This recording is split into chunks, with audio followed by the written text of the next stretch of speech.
ഒരുപാട് പണമൊക്കെ നിന്റെ കയ്യിൽ വന്നപ്പോ ഉമ്മയും ഉപ്പയും നിനക്ക് ചെറുതായല്ലോ സഹോദരാ.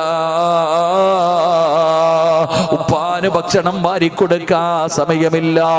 ആ മനുഷ്യന്റെ രക്തം വിയർപ്പാക്കിയിട്ടാണ് നിന്നെയും എന്നെയൊക്കെ പോറ്റി വളർത്തിയത്. ആ പാവങ്ങൾ പട്ടിണി കിടന്നത് നമുക്ക് വേണ്ടിയാണ്. ഉപ്പ രോഗം പിടിച്ച് കിടക്കുകയാ, ഉമ്മ രോഗം പിടിച്ച് കിടക്കുകയാ. എവിടെ പോയടാ അവരുടെ ആരോഗ്യമെല്ലാം നമുക്ക് വേണ്ടി കളഞ്ഞവരാണല്ലോ. സ്വന്തം ഭാര്യയുടെ വായില് ഭക്ഷണം വാരി കൊടുക്കുന്ന മക്കളുണ്ടല്ലോ. ഭർത്താവ് ഭാര്യയുടെ വായില്, ഭാര്യ ഭർത്താവിന്റെ വായില്, മക്കളുടെ വായില് വാരി വെച്ച് കൊടുക്കുന്നല്ലോ. പക്ഷേ നിനക്കൊരുപാട് ഭക്ഷണം വാരി തന്ന, നിന്നെ കെട്ടിപ്പിടിച്ച് നിന്നെ മടിയിൽ കിടത്തി നിന്നെ സ്നേഹിച്ച നിന്റെ ഉമ്മ രോഗം പിടിച്ച് വീടിനകത്ത് കിടക്കുന്നുണ്ടല്ലോ.